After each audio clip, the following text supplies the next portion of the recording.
Hello students, आज हम लोग बात करेंगे डिस्ट्रीब्यूशन फैक्टर या ब्रीथ फैक्टर भी जिसे बोलते हैं थ्री फेज सिंक्रोनस मशीन के लिए। देखिए इसमें क्या होता है कि कॉन्सेंट्रेटेड वाइंडिंग में in a concentrated winding the coil sides of a given phase are concentrated in a single slot. तो in case of concentrated winding में क्या होता है कि जो कॉइल्स हैं वो एक सिंगल स्लॉट में कॉन्सेंट्रेटेड रहते हैं। The individual coil voltages induced are in phase with each other. और हर कॉइल में जो वोल्टेज इंड्यूस होता है वो सेम फेज में रहते हैं, एक दूसरे की रिस्पेक्ट में। तो दीज वोल्टेजेस में बी एडेड अर्थमेटिकली, चूंकि वो सेम फेज में रहते हैं तो क्या कर सकते हैं आप उनको अर्थमेटिकली ऐड कर सकते हैं। अर्थमेटिकली ऐड करने का मतलब ये है कि जैसे मान लीजिए एक एक कॉइल में V1 है, दूसरे में V2 है, तीसरे में V3 है, तो इनका रिजल्टेंट आप सीधा सीधा V1 plus V2 plus V3 कर सकते हैं, क्योंकि ये all the these three are in same phase. ठीक है। अब इसमें क्या होता है कि in order to determine the induced voltage per phase, a given coil voltage is multiplied by the number of series connected coils per phase। तो हर phase में जितनी कॉइल्स होंगी, ठीक है, हर फेज में जितनी कॉइल्स होंगी उससे हम वोल्टेज को मल्टीप्लाई कर देंगे। तो ये तो हो गया आपका कॉन्सेंट्रेटेड वाइंडिंग केस में। रियल प्रैक्टिकल यूज में क्या होता है कि in each phase coils are not concentrated in a single slot. तो ये तो तब हो गया जब सारी कॉइल्स जो है एक कॉन्सेंट्रेटेड है सिंगल स्लॉट में। लेकिन इन प्रैक्टिकल क्या होता है कि सिंगल स्लॉट में सारे कॉइल्स कंसंट्रेटेड नहीं होती है। Instead of this they are distributed in number of slots in space to form a polar group under each pole. तो एक सिंगल स्लॉट की बजाय नंबर ऑफ स्लॉट्स में वो डिस्ट्रीब्यूटेड रहती हैं, और वो नंबर ऑफ स्लॉट्स जो है form a polar group under each pole. तो इस केस में क्या होता है कि the voltages induced in coil sides constituting a polar group are not in phase but differ by an angle equal to the angular displacement beta of the slots. तो इस case में क्या होता है कि ये जो V1 V2 V3 हम बात कर रहे हैं, अलग अलग कॉइल्स में इंड्यूस जो वोल्टेज है ये सेम फेज में नहीं होते हैं। तो इनमें जो है जनरली स्मॉल फेज डिफरेंस होता है बीटा का। मतलब मान लीजिए अगर आपने कहा कि सर ये V1 है, से इफ दिस इज V1, तो V2 ऐसे होगा, दिस इज V2, अब ये जो फेज डिफरेंस होगा ये बीटा होगा। फिर आपने कहा कि उसके बाद V3, तो आप यहाँ से फिर आपने बीटा ले लिया ऐसे, दिस इज बीटा, ये V3 हो गया, इस तरह से।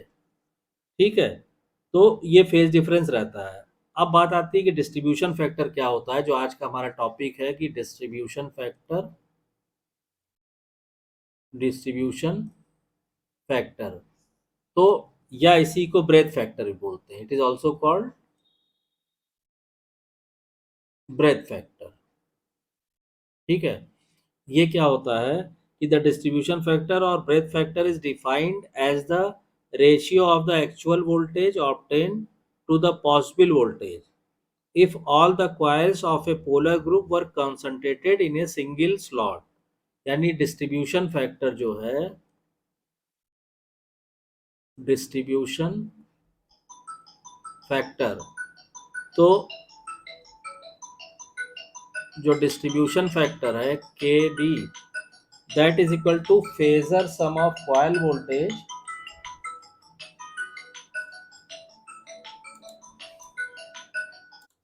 तो देखिए डिस्ट्रीब्यूशन फैक्टर को हम, उसका मैथमेटिकल फार्मूला इस तरह लिख सकते हैं कि ये के डी इज इक्वल टू हो जाएगा, इसको हम लिखेंगे फेजर सम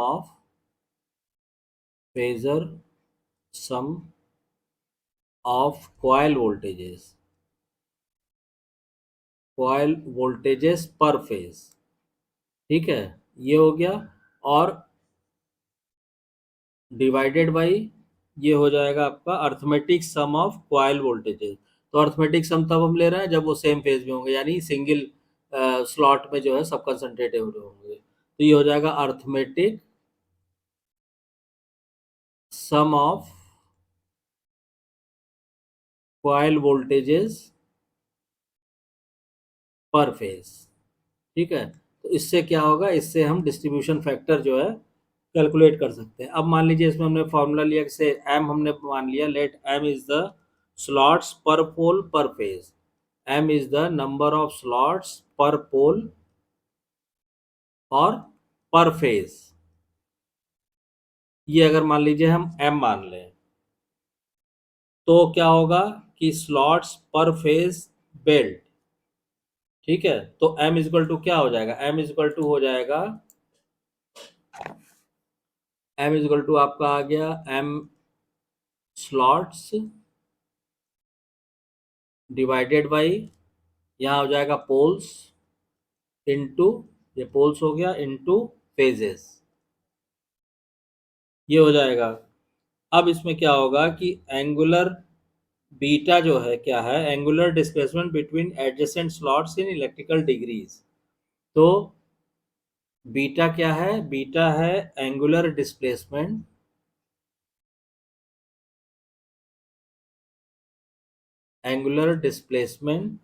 बिटवीन एडजेसेंट पोल, बिटवीन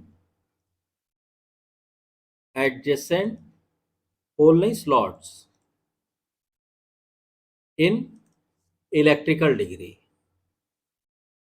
इलेक्ट्रिकल डिग्री। तो यानी कि हम लिख सकते हैं बीटा इक्वल टू 180 डिग्री हो गया और डिवाइडेड बाई स्लॉट्स पर पोल हो गया, तो स्लॉट्स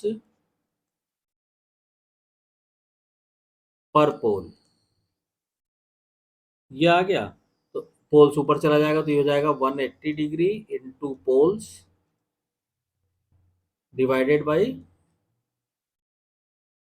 स्लॉट्स, ये आ गया।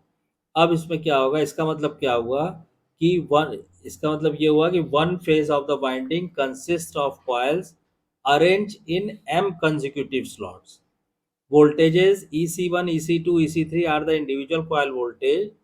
Each coil voltage EC will be out of phase with the next coil voltage by the slot pitch beta. यानी हर जो आपका कॉयल वोल्टेज है वो नेक्स्ट कॉयल वोल्टेज से उसके और उसके बीच में बीटा का फेज डिफरेंस होगा। मान लीजिए इसको हम ड्रॉ कर लेते हैं, सपोज कीजिए, तो से ये मान लीजिए हमने लिया, ये हम एक से सेंटर लाइन हमने खींच दिया। अब क्या हुआ यहाँ पे कि सपोज कीजिए पहला जो कॉयल वोल्टेज है वो ये है, या इसमें क्या होता है कि इसको समझने के लिए आप क्या कीजिए, पहले आप एक थोड़ा बड़ा आपने बनाया, एक सेमी सर्किल आपने बना लिया ऐसे, इस तरह, ये सपोज कीजिए इसका सेंटर है। अब इसमें क्या होता है कि जो EC1, EC2, EC3, ये इसमें आपस में क्या, EC4, इनमें क्या होगा, आपस में जो डिफरेंस होता है वो होता है बीटा का डिफरेंस। तो सपोज कीजिए हमने कहा कि से ये हमने लिया EC1, ठीक। अब क्या होगा, यहां से बीटा डिफरेंस ये लिया, मान लीजिए हमने, ये बीटा हो गया, ये हो गया EC2, ठीक है, ये आपने बी बढ़ा दिया आगे। फिर यहाँ से मूव करा दीजिए ऐसे, ये हो गया EC3, ये एंगल भी बीटा आ गया। और फिर इससे फिर आपने मूव करा दिया ऐसे, मान लीजिए सीधा है, सपोज कीजिए EC4, ये एंगल भी बीटा हो गया। तो ऐसे बीटा डिफरेंस हर कॉइल वोल्टेज में आपस में रहता रहेगा। अब इनका जब आप रिजल्टेंट निकालेंगे, ठीक है, या इसको आप इतनी दूर की बजाय और पहले भी आप खत्म कर सकते हैं, जरूरी नहीं कि यहाँ एंड हो ये। मान लीजिए हमने कहा कि यहाँ से हमने निकाला ये यहाँ ये हो गया EC4, ठीक है। अब इनका रिजल्टेंट क्या आएगा, इनका रिजल्टेंट आ गया आपका यहाँ से, और आपने सीधा यहाँ कर दिया, ये आ गया रिजल्टेंट, आ गया ई, हमने इसको लिखा ई ग्रुप, ठीक है। अब इसके बाद क्या होगा, इस पे हमने ये मान लीजिए परपेंडिकुलर डाल दिया, ठीक है। थोड़ा सा डायग्राम इसको फिर से ड्रॉ करना पड़ेगा, चलिए अच्छा यही समझ लीजिए, ये ट्रायंगल बन गया, ये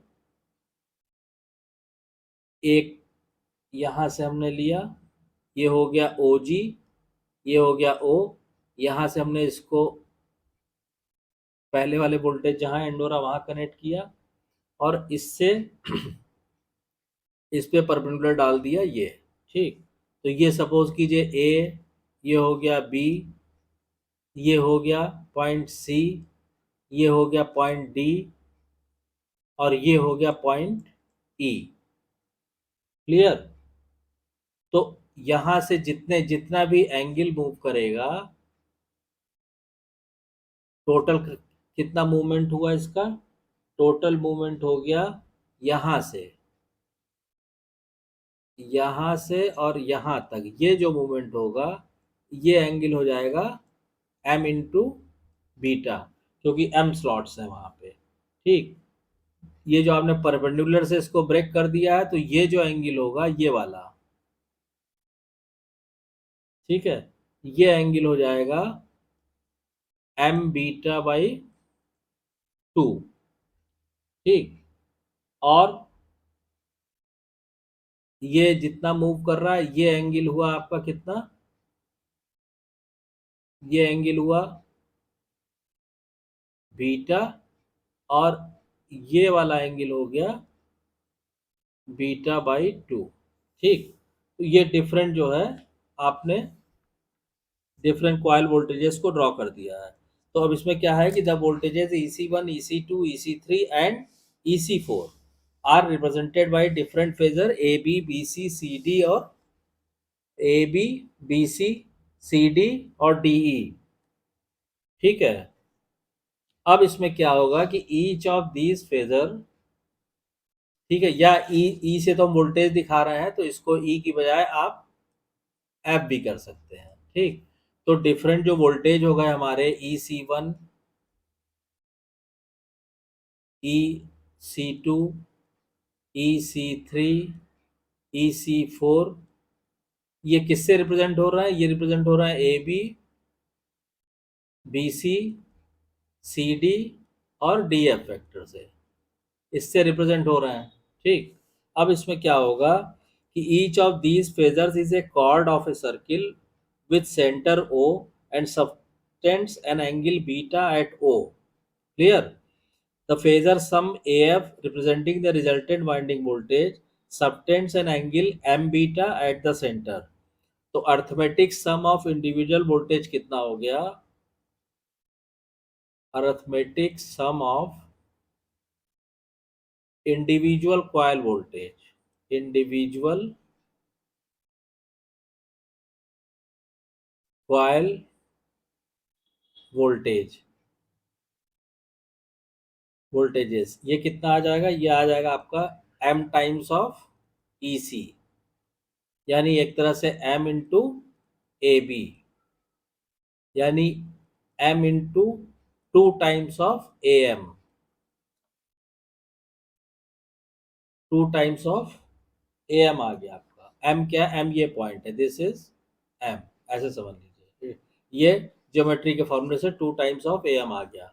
अब इसके बाद क्या होगा कि phasor sum of individual coil voltages, तो अब आप निकालिए, आप लिखिए phasor sum of, phasor sum of individual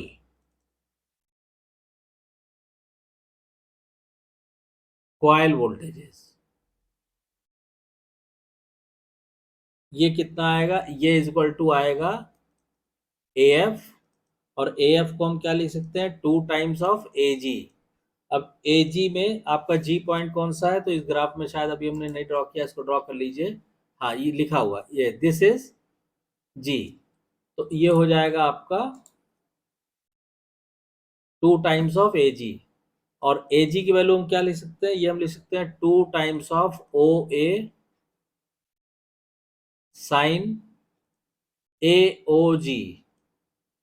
clear? यानी एक तरह से हो गया 2 times of OA sine M beta by 2, ये आ गया। तो अब अगर हम डिस्ट्रीब्यूशन फैक्टर लिखना चाहें, तो हम डिस्ट्रीब्यूशन फैक्टर लिख सकते हैं कि इसलिए K D distribution factor equal to हो जाएगा 2 OA sine M beta by 2 divided by 2 OA sine M beta by 2, sorry ये एम नहीं रहेगा, बीटा बाई 2 हो गया। ठीक, अब क्या होगा कि जो कैंसिल होना कैंसिल हो गया, तो इसलिए सीधा सीधा डिस्ट्रीब्यूशन फैक्टर इक्वल टू आ गया हमारा sine M beta by 2 divided by sine M sine beta by 2। ये फॉर्मूला आ गया हमारा डिस्ट्रीब्यूशन फैक्टर का। अब इसमें देखिए, इस फॉर्मूले को आप देखिए तो इसमें खास चीज आपको ये दिखेगी कि the distribution factor K D for a given number of phases is dependent only on the number of distribution slot, मतलब जो एम है, और under a given pole. It is independent of the type of the winding, lap or wave, और the number of turns per coil etc. मतलब इस फॉर्मूले आप देखिए कि ये फॉर्मूला किस पे डिपेंड कर रहा है, केवल m पे।